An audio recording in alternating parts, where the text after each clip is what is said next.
ሰላም ውድና የተከበራችሁ አድማጮች እንዴት ናችሁ? ዕለታዊ ነጫጭር የስፖርት መረጃዎች ከላንጋኖ ስፖርት ይዤላችሁ ቀርብ ያለው። ለቻናሌ አዲስ ከሆናችሁ ሰብስክራይብ ማድረጉን እንዳትረሱ፣ እንዲሁም ላይክ እና ሼር ማድረጉ እያልኩኝ አሁን በቀጥታ ወደ መረጃዎቹ አልፋለሁ።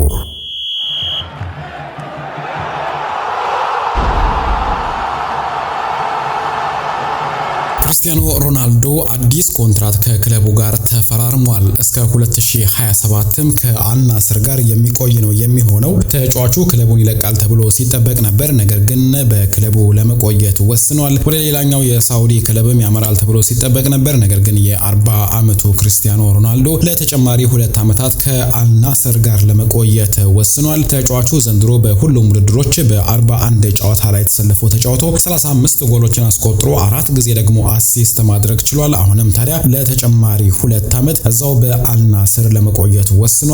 ኮንትራቱን ሙሉ በሙሉ የሚያጠናቅቅ ከሆነ ታዲያ ክርስቲያኖ ሮናልዶ እስከ 42ኛው ዓመቱ ድረስ በአልናስር ቤት የሚቆይ ይሆናል። ከአርሰናል ጋር በተያያዘ እየተወራ ያለውን መረጃ በማየት የምንጀምር ነው የሚሆነው። የመጀመሪያው የማይልስ ሉዊስ ስኬሊ ጉዳይ ነው። ማይልስ ሉዊስ ስኬሊ በአርሰናል ቤት የሚያቆየውን አዲስ ኮንትራት በዛሬው ዕለት ተፈራርመዋል። ተጫዋቹን ታዲያ ሪያል ማድሪድ ሲከታተሉት ነበር፣ ነገር ግን ተጫዋቹ እስከ 2030 የሚያቆየውን አዲስ ኮንትራት ነው የተፈራረመው። ስለዚህ 5 ዓመታትን በአርሰናል ቤት የሚያሳልፍ ነው የሚሆነው። በአብዛኛው በግራ ተመላላሽ መስመር በኩል ላይ የተጫወተ የሚገኘው ማይልስ ሉዊስ ስኬሊ በአማካይ ስፍራ ቦታ ላይ መጫወት የሚችል ተጫዋች ነው። የእንግሊዝና የባርባዶስ ዜግነት ያለው ሲሆን ተጫዋቹ ግን አሁን ለእንግሊዝ ነው በመጫወት ላይ የሚገኘው። ከዚህም በፊት በ17 ዓመቱ ነበር የመጀመሪያውን ኮንትራት የተፈራረመው። ነገር ግን 18 ዓመት ያልሞላቸው ተጫዋቾች ከ3 ዓመት በላይ የሚረዝም ኮንትራት መፈራረም ስለማይችሉ እስከ 18ኛው ዓመት መጠበቅ ግድ ነበረባቸው። አሁን ታዲያ ተጫዋቹ 18 ዓመት ስለሞላው አዲስ ኮንትራት ተፈራርሟል። እስከ 2030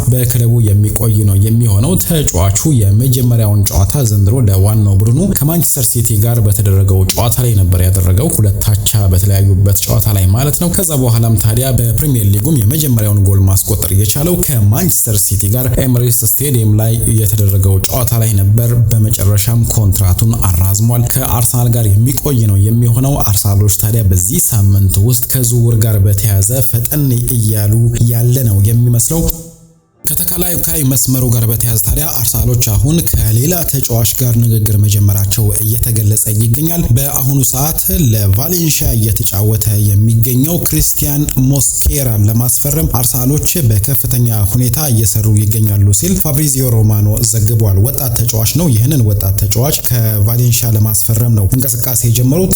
የክለቡ ስፖርቲንግ ዳይሬክተር አንድሪያ በርታ የተጫዋቹን ዝውውር ለማጠናቀቅ ጠንክሮ በመስራት ላይ ይገኛል። በተለይ በሌሎች ክለቦች እንዳይረቱ ማለት ነው። ክሪስቲያን ሞስኬራን ለማስፈረም ከፍተኛ የሆነ ፍላጎት አሳይቶ ጥረት ሲያደርግ የነበረው ክለብ ኢንተር ሚላን ነው። አርቢ ላይፕዚጎችም የ20 ዓመቱን ተከላካይ የማስፈረም ፍላጎት አላቸው። ይህንን ስፔናዊ ተከላካይ መስመር ተጫዋች ለማስፈረም ታዲያ አሁን አርሰናሎች ጠንክረው በመስራት ላይ እንደሚገኙ ነው የተገለጸው። ተጫዋቹ በአብዛኛው የመሃል ተከላካይ ሲሆን በቀኝ ተመላላሽ ቦታ ላይም የሚጫወት ተጫዋች ነው። ይህንን ተጫዋች ለማስፈረም ጥረት ያደርጋሉ ተብሎ ይጠበቃል። ገና 20 ዓመቱ ቢሆንም ባለፈው ውድድር ዓመት በ37 የላሊጋ ጨዋታዎች ላይ ተሰልፎ መጫወት ችሏል። 1 ጎል አስቆጥሯል። 1 ጨዋታ ላይ ብቻ ነው ተቀይሮ የወጣው። ከዛ በተረፈ በ36ቱ ሙሉ ጨዋታዎችን መጫወት እየቻለ ወጣት ተጫዋች ነው። 20 ዓመቱ ነው። በቅርቡ ታዲያ ለስፔን ከ21 ዓመት በታችም እየተጫወተ የሚገኝ ተጫዋች ነው። ይህ ተጫዋች ታዲያ አሁን በአርሰናሎች እቅድ ውስጥ እንደሚገኝ ነው የተገለጸው።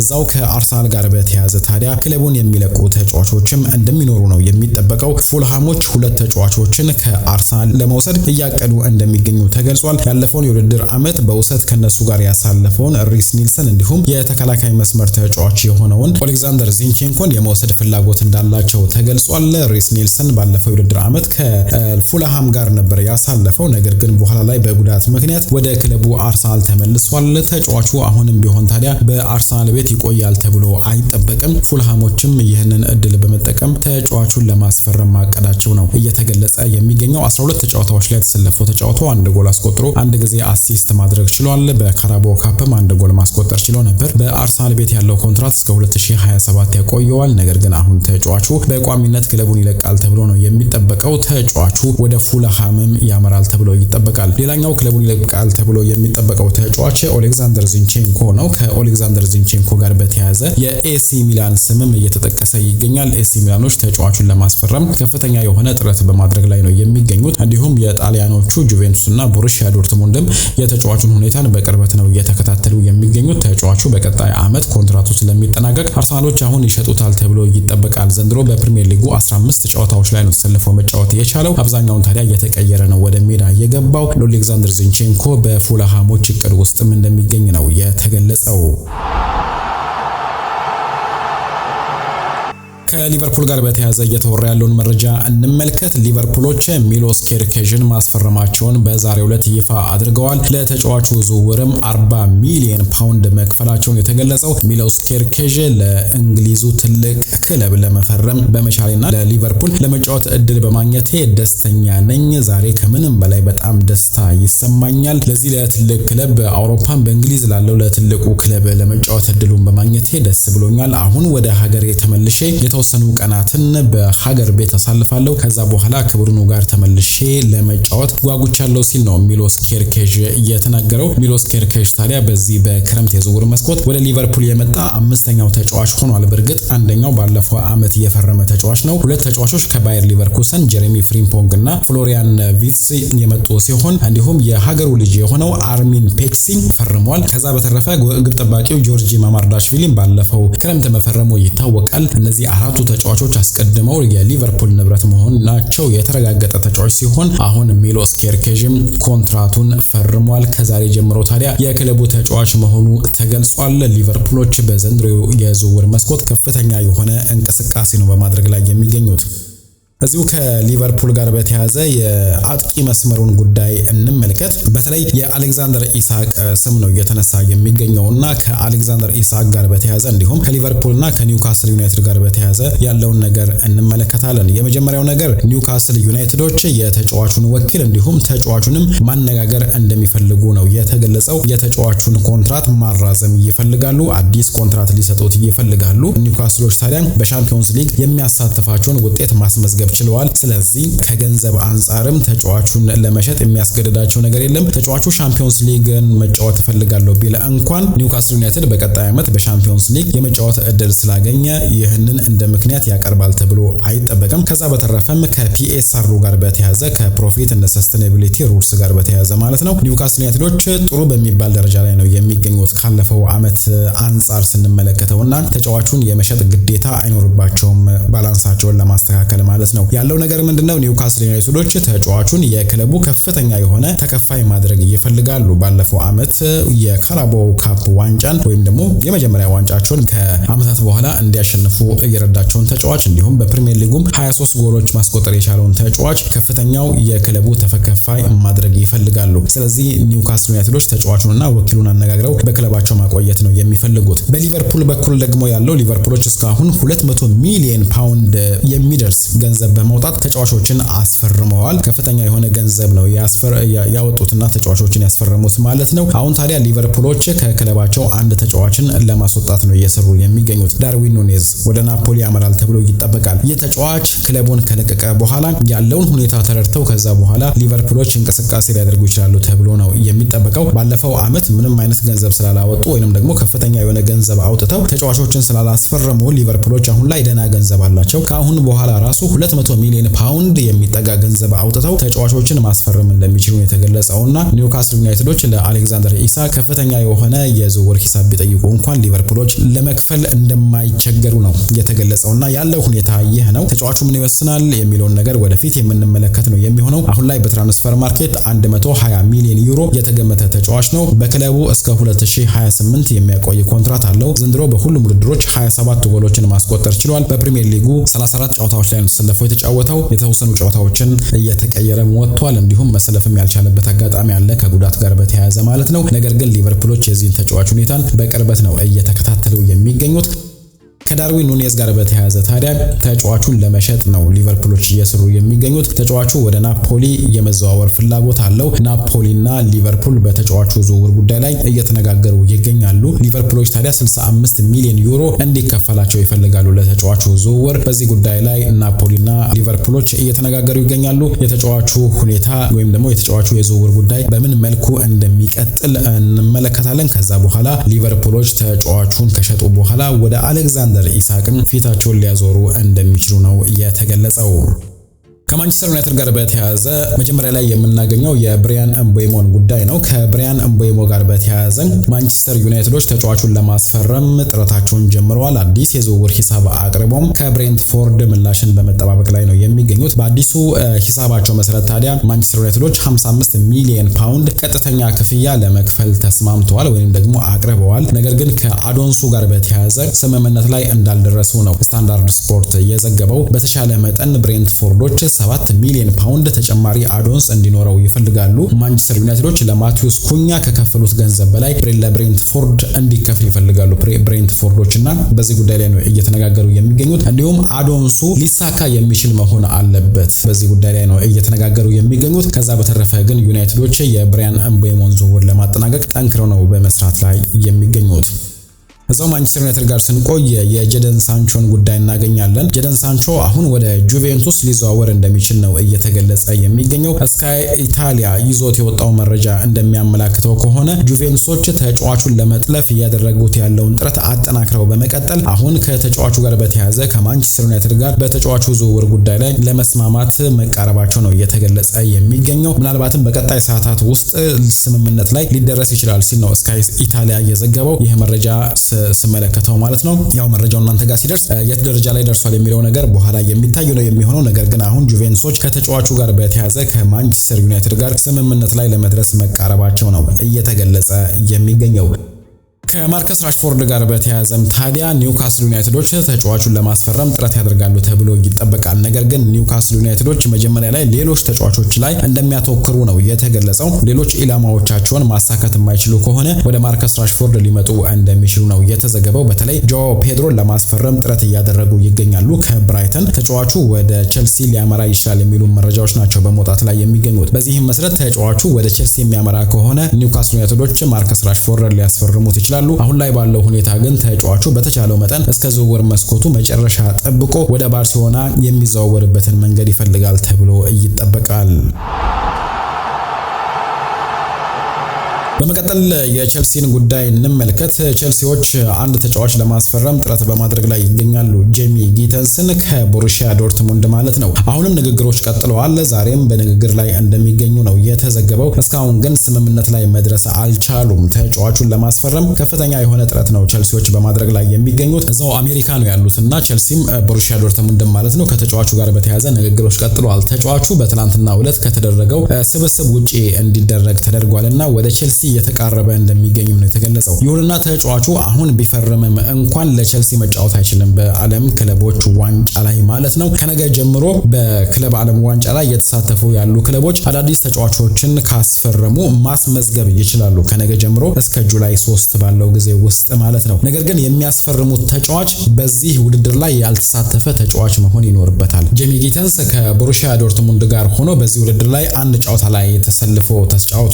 ተቀይሮ ነው ወደ ሜዳ የገባውና የመጨረሻ ደቂቃዎችን አካባቢ ነው የተጫወተው። ከዛ በተረፈ በሌሎቹ ሁለቱ ጨዋታ ላይ አልተጫወተም። ትናንትና ደግሞ ከቡድኑም ውጪ እንደተደረገ ነው የተዘገበው። ስለዚህ ተጫዋቹ ወደ ቼልሲ ያመራል ተብሎ ይጠበቃል። ነገር ግን ለቼልሲ ቢፈርምም በዚህ ውድድር ላይ አይሳተፍም። ምክንያቱም ቦሩሺያ ዶርትሙንድ በውድድሩ ላይ ስለተሳተፈ ማለት ነው። ከዛ ውጪ ግን ሌሎች ተጫዋቾችን በውድድሩ ላይ ያልተሳተፉትን ተጫዋቾች የሚያስፈርሙ ከሆነ ከነገ ጀምሮ ማስመዝገብ ይችላሉ። አሁን ላይ ቼልሲዎች የጄሚ ጊተንስን ዝውውር ለማጠናቀቅ ነው እየሰሩ የሚገኙት።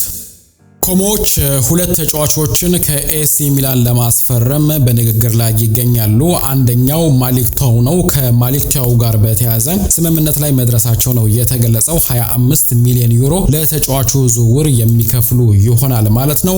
ኮሞዎች ከኤሲ ሚላን ይህንን የ23 ዓመት የተከላካይ መስመር ተጫዋች ለማስፈረም ነው ጥረት በማድረግ ላይ የሚገኙት። ለተጫዋቹ ዝውውርም 25 ሚሊዮን ዩሮ አቅርበው በኤሲ ሚላን ተቀባይነት አግኝቷል። ነገር ግን ተጫዋቹ ከኮሞ ጋር በጥቅማ ጥቅም ዙሪያ መስማማት ይኖርበታል። ከዛ በተረፈም ታዲያ ኮሞዎች ሌላ ተጫዋችም ከዛው ከኤሲ ሚላን ለማስፈረም ጥረት በማድረግ ላይ ይገኛሉ። አልቫሮ ሞራታ ነው። በእርግጥ አልቫሮ ሞራታ ዘንድሮ ከኤሲ ሚላን ጋር አይደለም ያሳለፈው። ተጫዋቹ ከጋላታሳራይ ጋር ነው በውሰት ያሳለፈው። ነገር ግን አሁን ተጫዋቹ ወደ ኮሞ ለመዘዋወር መስማማቱ ነው የተገለጸው። ከጥቅማ ጥቅም ጋር በተያያዘ ስምምነት ላይ ደርሷል። ስለዚህ ተጫዋቹ ወደ ኮሞ የሚዘዋወር ነው የሚሆነው። ነገር ግን ኤሲ ሚላን እና ጋላታሳራዮች ደግሞ በተጫዋቹ የውሰት ቆይታ ጉዳይ ላይ መስማማት ይኖርባቸዋል። ምክንያቱም ኤሲ ሚላኖች አልቫሮ ሞራታን ሲሰጡ እስከ 2026 በክለቡ እንዲቆይ ብለው ነው በውሰት ውል የሰጡትና በቀጣይ ዓመት ጃንዋሪ 20 ነው የተጫዋቹ የውሰት ቆይታ የሚጠናቀቀው ከጋላታሳራይ ጋር ያለው ማለት ነው። ስለዚህ አሁን ኤሲ ሚላን ከጋላታሳራይ ጋር ተነጋግረው የተጫዋቹን የውሰት ቆይታ መሰረዝና መቅደድ ይኖርባቸዋል። ከዛ በኋላ ኮሞዎች ከኤሲ ሚላን ጋር ተነጋግረው ተጫዋቹን ያስፈርማሉ ማለት ነው። በዚህ ረገድ ታዲያ ከኤሲ ሚላን ሁለቱን ተጫዋቾች ለማስፈረም ጥረት በማድረግ ላይ ይገኛሉ። የቦሩሲያ ዶርትሙንዱ ዩሱፋ ሙኮኮ ወደ ኮፐንሃገን ለመዘዋወር ተቃርቧል። ተጫዋቹ ታዲያ የሕክምና ምርመራውን በነገው ዕለት አርብ ዕለት እንደሚያደርግ ነው የተገለጸው። ከዛ በኋላ ለኮፐንሃገን የሚፈርም ይሆናል። ለተጫዋቹ ዝውውርም 5 ሚሊዮን ዩሮ የሚከፈል ነው የሚሆነው። ዩሱፋ ሙኮኮ ታዲያ ከዚህም በፊት ስሙ ከታላላቅ ክለቦች ጋር ስሙ ሲያያዝ የነበረ ተጫዋች ነው። ወደ ፕሪሚየር ሊጉም ይመጣል ተብሎ ሲጠበቅ የነበረ ተጫዋች ነው። ዘንድሮ በውሰት ከፈረንሳዩ ክለብ ኦጂሲ ኒስ ጋር ነው ያሳለፈው። ነገር ግን አሁን ተጫዋቹ ወደ ክለቡ ተመልሶ ከዛ በኋላ በቋሚነት ለኮፐንሃገን የሚፈርም ነው የሚሆነው። ነገ የሕክምና ምርመራውን አድርጎ ለኮፐንሃገን ይፈርማል። የማንቸስተር ሲቲው ግብ ጠባቂ ኤደርሰን ክለቡን የመልቀቅ እቅድ እንደሌለው አስታውቋል። ኤደርሰን ታዲያ ክለቡን ይለቃል እየተባለ የሚወራው ወሬ በአጠቃላይ ሐሰተኛ መረጃ ነው ሲል ነው የገለጸው። በእርግጥ ኤደርሰን ባለፈው ዓመት ወደ ሳውዲ ለመዘዋወር የተቃረበበት ሁኔታ ነበር፣ ዝውውሩ ባይሳካም ማለት ነው። አሁን ግን ተጫዋቹ ክለቡን መልቀቅ እንደማይፈልግና በማንቸስተር ሲቲ መቆየት እንደሚፈልግ ነው ያስታወቀው። የተጫዋቹ ኮንትራት በቀጣይ ዓመት የሚጠናቀቅ ነው የሚሆነው። ከዛ ጋር በተያያዘ ታዲያ የሚፈጠረውን ነገር እንመለከታለን። ተጫዋቹ በነፃ ይለቃል ወይስ እንዲሁ ኮንትራቱን አራዝሞ በክለቡ ይቆያል የሚለውን ነገር እንመለከታለን። ነገር ግን ኤደርሰን ዘንድሮ እዛው በማንቸስተር ሲቲ እንደሚቆይ ነው ያስታወቀው። ተጫዋቹ ዘንድሮ በዓለም ክለቦች ዋንጫ ላይም ክለቡን እያገለገለ ይገኛል። በፕሪሚየር ሊጉም 26 ጨዋታዎች ላይ ነው ተሰልፎ የተጫወተው። 26 ጎሎችን ያስተናገደ ሲሆን በ10 ደግሞ ጎል ሳይቆጠርበት መውጣት ችሏል። አሁንም ግን እዛው በማንቸስተር ሲቲ እንደሚቆይ ነው ያስታወቀው። ቦሩሲያ ዶርትሙንዶች የአሰልጣኛቸውን ኒኮ ኮቫች ኮንትራት ለማራዘም ወስነዋል። አሰልጣኙም ከዓለም ክለቦች ዋንጫ ውድድር በኋላ ኮንትራቱን የሚያራዝም ነው የሚሆነው። ባለፈው የፈረንጆቹ ፌብሩዋሪ ወር ውስጥ ነበር ከኑሪ ሻሂን ስራውን ተረክቦ ክለቡን ሲያሰለጥን የነበረው ማለት ነው። አሁን ታዲያ በክለብ ዓለም ዋንጫ ላይም ክለቡን በጥሩ ሁኔታ እያገለገለ ይገኛል። ወደ ቀጣዩ ዙርም የምድቡ መሪ በመሆን እንዲያልፍ ረድቷል። በቀጣይ ዙር ታዲያ ከሜክሲኮ ክለብ ሞንትሬይ ጋር የሚፋለም ነው የሚሆነው። በዚህም መሰረት ኒኮ ኮቫች በክለቡ እንዲቆይ ክለቡ ስምምነት ላይ እንደደረሰም ነው የተገለጸው። ኒውካስል ዩናይትዶች 3 ተጫዋቾችን ለማስፈረም ጥረት በማድረግ ላይ ይገኛሉ። የሶስቱን ተጫዋቾች ዝውውር በዚህ ሳምንት ውስጥ ለማጠናቀቅ ነው ጥረት በማድረግ ላይ የሚገኙት። የማይሳካላቸው ከሆነ ደግሞ ወደ ሌሎች አማራጮችም ለመዞር ጥረት ያደርጋሉ። ከግብ ጠባቂው ጋር በተያያዘ ጄምስ ትራፎርድን ከበርንሌ ለማስፈረም ጥረት በማድረግ ላይ ይገኛሉ። ተጫዋቹ ወደ ኒውካስል ዩናይትድ መዘዋወር ይፈልጋልና ይህ ዝውውር ሊሳካ ይችላል ተብሎ ነው የሚጠበቀው። ምናልባት የሁለቱ ተጫዋቾች ነው አጠራጣሪው የአንቶኒ ኤላንጋና የጆአዎ ፔድሮ ጉዳይ ነው። ከብራይተን ኤንድ ሆቭ አልቢዮን እና ከኖቲንግሃም ፎረስት ማለት ነው። ለኖቲንግሃም ፎረስት ያቀረቡት የዝውውር ሂሳብ ውድቅ ተደርጎባቸዋል። የተሻሻለ የዝውውር ሂሳብ ያቀርባሉ ተብሎ ይጠበቃል። ከጆአዎ ፔድሮ ጋር በተያያዘ ደግሞ ቼልሲዎችም የተጫዋቹ ፈላጊ መሆናቸውን የተገለጸው። ነገር ግን እነዚህን 3ቱን ተጫዋቾች ለማስፈረም ጥረት በማድረግ ላይ ይገኛሉ። ከጆሬል ሃቶ ጋር በተያያዘ የተጫዋቹ ፈላጊ የሆኑ ክለቦች አሁን ትክክለኛው ጊዜ ላይ እንደሚገኙ ተገልጿል። ተጫዋቹ ከሆላንድ ከ21 ዓመት በታች ብሔራዊ ቡድን ጋር እየተፋለመ ይገኝ ነበር። ነገር ግን በእንግሊዝ ተሸንፈው ከውድድሩ እንዲሰናበቱ ተደርጓል። ስለዚህ ጆሬል ሃቶ ከውድድሩ በመሰናበቱ ተጫዋቹን ማነጋገሪያ ጊዜው አሁን እንደሆነ ነው የተገለጸው። የተጫዋቹ ስም ከአርሰናል፣ ቼልሲ እንዲሁም ሊቨርፑል ጋር እየተነሳ ይገኛል። ስለዚህ ክለቦች ተጫዋቹን ለማስፈረም አሁን ጥረት ያደርጋሉ ተብሎ ይጠበቃል። ብሬንትፎርዶች ወደ ማንቸስተር ዩናይትድ ያመራል ተብሎ የሚጠበቀውን ብራያን ኤምቤሞን ለመተካት እንቅስቃሴ መጀመራቸው ተገልጿል። በዚህም መሰረት አንቶኒ ሚላምቦን ለማስፈረም እንደተቃረቡ ነው እየተገለጸ የሚገኘው። ተጫዋቹን ለማስፈረም ከፍተኛ የሆነ ጥረት በማድረግ ላይ ይገኛሉ። ከተጫዋቹ ጋር በተያያዘ ታዲያ ስምምነት ላይ መድረሳቸውም ነው እየተገለጸ የሚገኘው። የፌኖርዱን የ20 ዓመት የአጥቂ አማካይ ተጫዋች የሆነውን አንቶኒ ሚላምቦን ወደ ክለባችን ለማምጣት መስማማታቸው እየተዘገበ ይገኛል። ተጫዋቹ ዘንድሮ በሁሉም ውድድሮች 43 ጨዋታዎች ላይ ተጫውቶ 7 ጎሎችን አስቆጥሮ 9 ጊዜ ደግሞ አሲስት ማድረግ ችሏል። አሁን ተጫዋቹን ለማስፈረም ከክለቡ ጋር መስማማታቸው ነው የተገለጸው። ባርሴሎናዎች ሮናልድ አራውሆን መሸጥ ባይፈልጉም ተጫዋቹን በክለብ የመቆየት ፍላጎት ቢኖረውም ነገር ግን ከውል ማፍረሻው ጋር በተያያዘ ተጫዋቹ በመጀመሪያዎቹ ሳምንት ክለቡን ሊለቅ እንደሚችል ነው እየተገለጸ የሚገኘው። ይህ ሊሆን የሚችለው ታዲያ ተጫዋቹን ማስፈረም የሚፈልግ ክለብ ሙሉ የውል ማፍረሻውን የሚከፍል ከሆነ ነው። ተጫዋቹ እስከ 2031 በክለቡ የሚያቆየውን ኮንትራት ፈርሟል። ስለዚህ በክለቡ የመቆየት ፍላጎት አለው። የክለቡ ስፖርቲንግ ዳይሬክተር ዴኮም ተጫዋቹን መሸጥ እንደማይፈልጉ ነው የተገለጸው። ነገር ግን ከወደ ስፔን እየወጡ ያሉ መረጃዎች እንደሚጠቁሙት ከሆነ ተጫዋቹ የውል ማፍረሻ አለው። ይህ የውል ማፍረሻ በጁላይ ወር የመጀመሪያዎቹ 15 ቀን ላይ የሚሰራ ነው የሚሆነው የተጫዋቹ የውል ማፍረሻ ማለት ነው። ከ60 እስከ 70 ሚሊዮን ዩሮ እንደሆነም ተዘግቧል። ስለዚህ በእነዚህ ቀናት ውስጥ የተጫዋቹን የውል ማፍረሻ ሙሉ በሙሉ የሚከፍል ክለብ ከተገኘ ተጫዋቹ ክለቡ ሊለቅ እንደሚችል ነው የተገለጸ። ካልሆነ ግን ባርሴሎናዎች ተጫዋቹን ተደራድረው እንደማይሸጡት ነው የተገለጸው። ዴኮም ተጫዋቹን በክለቡ ማቆየት ይፈልጋል። ቀጣዩ የክለቡም አምበል ይሆናል ተብሎ ነው የሚጠበቀው። ነገር ግን በስምምነታቸው መሰረት ከ60 እስከ 70 ሚሊዮን ዩሮ የሚሆን የውል ማፍረሻ ከጁላይ 1 እስከ ጁላይ 15 ይኖረዋል። በዚህ ቀን ውስጥ ሙሉ ገንዘቡን መጥቶ የሚከፍል ክለብ ከተገኘ ባርሳዎች ማስቆም አይችሉም፣ ተጫዋቹ ዝውውሩን እምቢ ካላለ በስተቀር ማለት ነው። ከዚህ ጋር በተያያዘ ታዲያ ባርሳዎች ሁኔታውን እየተከታተሉት ይገኛሉ። ነገር ግን ባርሳዎች ገንዘብ ስለሚፈልጉ ተጫዋቹን የሚፈልጉ ክለቦች የባርሴሎናን አቋምና የተጫዋቹን አቋም ሊፈትሹ ይችላሉ ሲል ዲያሪዮ አስ ዘግቧል።